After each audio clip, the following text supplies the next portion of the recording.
genteng iya, kuno, iya betul. sangat tipis sekali begitu.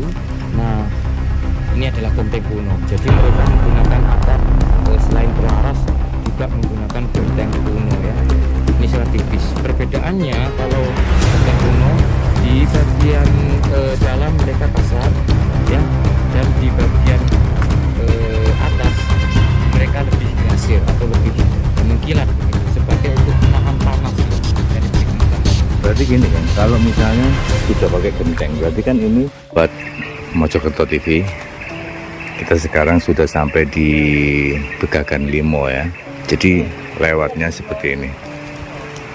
Ini sejauh kurang lebih 4-5 kilo, sangat terjal ya. Dan kami tadi sampai terjatuh-jatuh. Istimewa.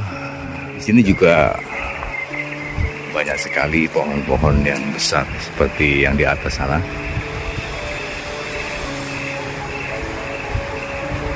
Seperti itu. Dengan apa yang kita tuju nanti. Jalannya setapak seperti itu loh. Jadi sangat istimewa. Oke, kita mulai ya. Ya sahabat Mojokerto TV, kita masuk ke aliran sungai yang sangat deras sekali. Dan ini jembatan kayu ya. Kita sekarang berangkat menelusuri jalan setapak untuk mencari kampung sejarah, kampung zaman Mojopahit dulu. Oke guys, kita sudah masuk itu sama Bokoltan Brink ya. Kita masuk ke sungai yang sangat besar. Dan apa yang kita cari sekarang di sini? Kita akan mencari kampung kuno di era Mojopahit yang sudah lama hilang atau lenyap. Itu terbuka kembali dengan adanya banjir bandang yang sangat besar. Ini sebetulnya sungai yang sangat besar. Dan kampung tersebut muncul kembali. Kampung tersebut muncul kembali karena adanya banjir. Seperti apa sisa-sisa bangunan dari kampung di era Mojopahit dulu. Kita masuk ke semak-semak ya.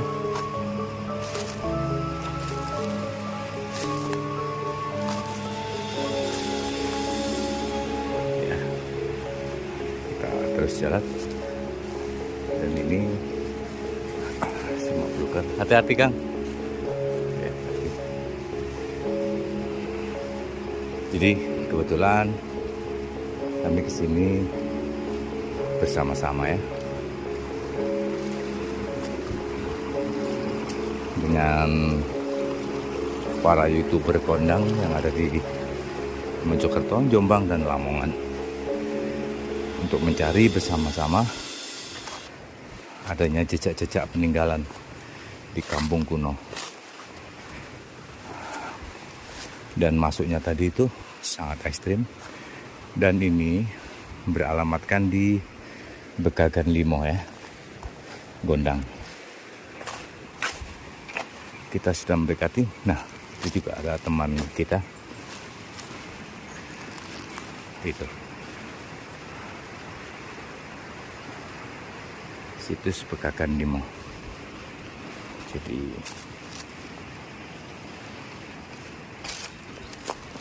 kita lihat ada apa. Kita lihat dulu nih ya. Kita sudah sampai di situs ya Begagan Limo. Kita lihat seperti apa penampakannya.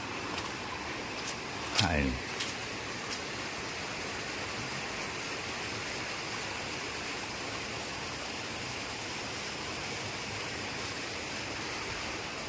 Ini sisa-sisa peninggalan kampung kuno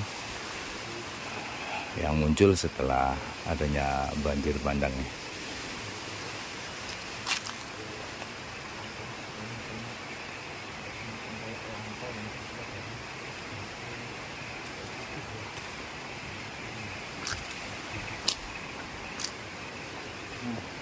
Batu yang ada di depan kita saat ini kemungkinan tempat duduknya ya, atau memang ada fungsi untuk mengasah sebuah pusaka di sini ya, kayak semacam tungkal begitu kalau istilah Jawanya ya. Jadi selain ada bentuk-bentuk batu yang cukup unik dengan teras berundak seperti ini, nah di sini kita dapatkan sebuah batu dengan sejenis umpak. Nah ini adalah batu sejenis umpak ya, ini batu sejenis umpak. Nah fungsinya dari bentuk ataupun pola seperti ini, nah ada kayu yang memang sengaja dilubangi begitu dan masuk ke batu ini sehingga dia mengunci, nah sebagai tiang begitu menjulur ke atas ya. Nah kayunya mungkin sebesar inilah. Nah dia mengunci ke sini, dan ketika ada mungkin ada perubahan tanah yang bergerak, dia masih kokoh begitu. Jadi ini umpak, satu jenis umpak, terus di bawahnya ada jenis umpak lagi. Ini yang biasa umum berada di daerah situs-situs di Trowulan ya, umpak-umpak seperti ini, persegi 4 seperti ini ya. Dan ini dipastikan dulu di tempat ini ada sebuah bangunan yang cukup besar, cukup megah begitu, dengan tiang kayu, dengan beratapkan ijuk ya, atau kelaras itu. Nah, kemungkinan disinilah adalah pusat dari perkampungan kuno tersebut ya, yang mungkin dihuni oleh para punggawa-punggawa, para petinggi kerajaan atau para brahmana ya, orang-orang yang bertapa begitu, yang sengaja menyendiri masuk ke hutan dengan meningkatkan sebuah kasta, yaitu kasta Brahmana. Nah, di sini terdapat sebuah umpak lagi, ini yang cukup besar ya, lebih besar dari yang barusan. Nah, sama polanya, dia membuat sebuah batu begitu memahat dengan di tengahnya mengerucut begitu ya, dan memang ini fungsinya sama seperti umpak ya. Jadi kayu dengan dilubangi di tengahnya, terus masuk ke sini, shred, terus ngunci. Nah, ya. Jadi ini Kang, Iya, berbeda sekali. Nah, berbeda. Jadi ngunci Kang. Gimana konsepnya? Konsepnya gini. Ini kan kayu ya. Ya. Ini kayu tiang ya. Cagak. Nah, di tengahnya dilubangi sesuai dengan pola ini. Lalu Nah, ketika nancap ke sini, jelek. Nah, dia akan ngunci. Oh, Nah, ngunci. Nah, pinggiran dari kayu-kayu tersebut berada di sela-sela dari batu ini begitu. Nah, fungsinya tadi lain. Itu jadi sama fungsinya. Sama ya. Nah, selain dengan adanya material bangunan dengan berbahan batu andesit, ternyata di sini terdapat juga material bangunannya dengan berbahan batu bata ya. Nah, seperti ini yang biasa didapatkan di daerah Trowulan sebagai kota Raja Majapahit, batu yang cukup besar, batu bata yang cukup besar. Nah, untuk di zaman sekarang tidak ada ya ukuran batu bata yang sebesar ini. Ini super jumbo dan masih utuh ya. Dan ada pola ya, ada pola 2 garis sejajar begitu di tengah. Sangat luar biasa. Kita akan geser. Nah, di sini banyak sekali kita dapatkan umpak-umpak ya, sebagai penyangga dari sebuah tiang bangunan. Banyak sekali, ada bervariasi, ukurannya bervariasi. Bervariasi. Ada yang kecil, ada yang besar begitu. Dan di sini terdapat lesung ya, atau lumpang ya, bisa dibayangkan ya, ini adalah sebuah karya begitu dari nenek moyang, dari para leluhur. Mereka sudah jenius sekali membuat suatu peralatan, mungkin ini untuk bahan tumbuk bahan baku panganan, bahan baku makanan, bisa jagung, bisa beras di sini ya kan, atau mungkin jamu, rempah-rempah ya, untuk membuat sebuah racikan ditumbuk di sini. Mereka biasanya kalau menumbuk dari bahan yang terbuat dari lumpang ini, mereka menumbuknya dengan 4 orang. Nah, bisa bergantian dan membentuk sebuah pola bunyi-bunyi seperti itu. Jadi mereka sangat ceria sekali bergotong royong dengan menumbuk sebuah ramuan di sini atau bahan baku makanan. Sangat luar biasa ya teman-teman. Dan perlu saya tekankan lagi, ini jauh dari pemukiman, berada di tengah hutan ya, berada di tengah hutan. Dan ini muncul begitu ketika ada banjir bandang dulu. Jadi sungai yang berada di depan kita yang cukup besar itu dulunya tidak sekecil seperti itu. Dia kan sekarang sudah menjadi dua ya, dua aliran sungai. Ini sampai meluap sampai sini. Apalagi kalau hujan deras sampai 2 hari 2 malam begitu, ini airnya sampai meluap ke sini. Sampai ke sini kan. Iya betul. Jadi ini tergerus sehingga muncul begitu umpak-umpak ini. Dulunya rata ini ya. Dulunya ini tertimbun tanah begitu. Sangat luar biasa ya. Bagaimana mereka begitu menghuni di sebuah dalam hutan ya. Nah, ini yang cukup unik teman-teman. Ini cukup unik. Di sini ada sebuah batu ya. Nah, ini batu menhir ya. Jadi batu lonjong begitu dan biasa memang tertancap. Tidak hanya di Jawa Tengah ataupun Jawa Timur ya. Ini bahkan di luar pulau seperti Lombok, NTT, NTB, di Kalimantan banyak sekali peninggalan purba yang meninggalkan sebuah batu tertancap begitu dan biasa berada di depan rumah mereka. Nah, apa fungsinya? Mereka untuk mewujudkan sebuah doa, begitu untuk sebagai jalur vertikal menuju Tuhan Yang Maha Esa. Jadi mereka duduk di samping dari batu ini begitu, mereka berdoa dan disinilah diyakini terdapat sebuah energi vertikal begitu menuju Tuhan Yang Maha Esa. Sangat dalam sekali ya teman-teman. Jadi tidak hanya berupa batu yang lonjong saja ya, tapi terdapat filosofi ataupun makna-makna tertentu di dalamnya.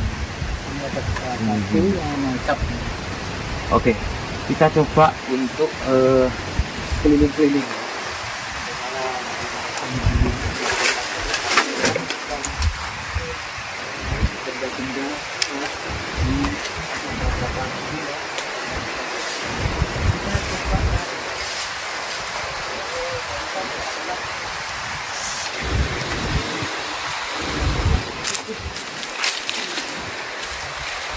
Jadi bisa jadi di sini dulu itu memang kampung sungai. Oh, genteng ya. Oh Genteng iya, kuno. iya betul. Sangat tipis sekali begitu. Nah, ini adalah genteng kuno. Jadi mereka menggunakan atap selain telaras juga menggunakan genteng kuno ya.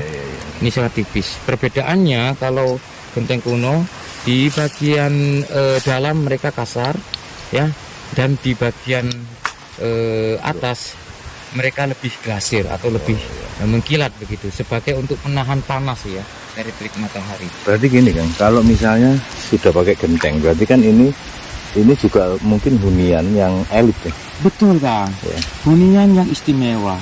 Jadi artinya orang-orang yang menghuni di sini mungkin sebuah petinggi kerajaan ya, mungkin sebuah punggawa atau mungkin sebuah patih ya, panglima perang dulu begitu. Nah ini Kang, kita dapatkan lagi kan, banyak sekali berceceran begitu fragmen-fragmen kuno ya. di sini ya. Iya iya. Nah di sini banyak sekali. Nah ini adalah iya. fragmen-fragmen kuno yang tertinggal ya, berada di dalam ini. Artinya kalau memang kita lebih teliti lagi begitu, mencoba untuk menggali ya. sebagian dari lahan yang berada di sekeliling situs tadi, nah kita pasti akan dapatkan benda-benda peninggalan kuno tersebut ya. Tapi ini sebetulnya ya, ini di tengah hutan kan, tengah hutan apa namanya? Di tengah hutan Gunung Lirang. Gunung Anjas-Moro. Oh, Anjas-Moro ya. Iya. Nah, ini guys. Ya, bisa ditayangkan ya teman-teman. Bagaimana Seperti ini juga Kang, kelihatannya ini juga sebetulnya kayak ditata begitu kan ya. betul sekali Kang. Kayak ditata. Jadi ini merupakan Pondasi. penataan kuno ya. Mungkin ini pondasinya atau mungkin ada ataupun material bangunan dulu yang sengaja Betul kan? atau tergeser begitu ya. Seperti bentuk kotak, Iya, kotak betul, begitu. Ini kan kita lihat bentuk dari batu ini kan presisi ya. Ya, betul. Nah, sangat presisi sekali. Bisa kita lihat sudutan dari batu ini seperti ini juga. Jadi artinya ini bukan batu biasa ya, tapi merupakan batu yang sengaja dipahat oleh orang-orang di masa kerajaan dulu. Dan ini cukup luas ya, cukup luas sekali. ini sampai ke sana. Jadi menurut cerita dari warga tersebut, dari titik ini radius 1 kilo masih banyak kita dapatkan fragmen-fragmen serupa. Oh gitu ya. Jadi perkampungan ataupun wilayah yang istimewa tadi itu sangat luas sekali. Istimewa. Ya teman-teman, cukup ya. Saya rasa cukup untuk informasi. Ya, inilah sahabat Mojokerto TV. Di situ ada batu besar ya. Coba kita perbesar. Ya. Jadi itu ada batu besar. Dia mungkin tergelincir dari atas sana ya. Dari atas puncak sampai ke sini dia berhenti.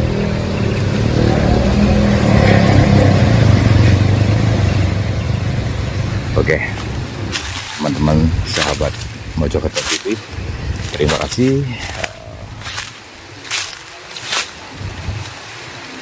Saya rasa cukup ya untuk memberikan informasi tentang kampung kuno yang muncul kembali setelah banjir bandang ya. Itu memang realita cerita dari masyarakat itu memang mendekati kebenaran.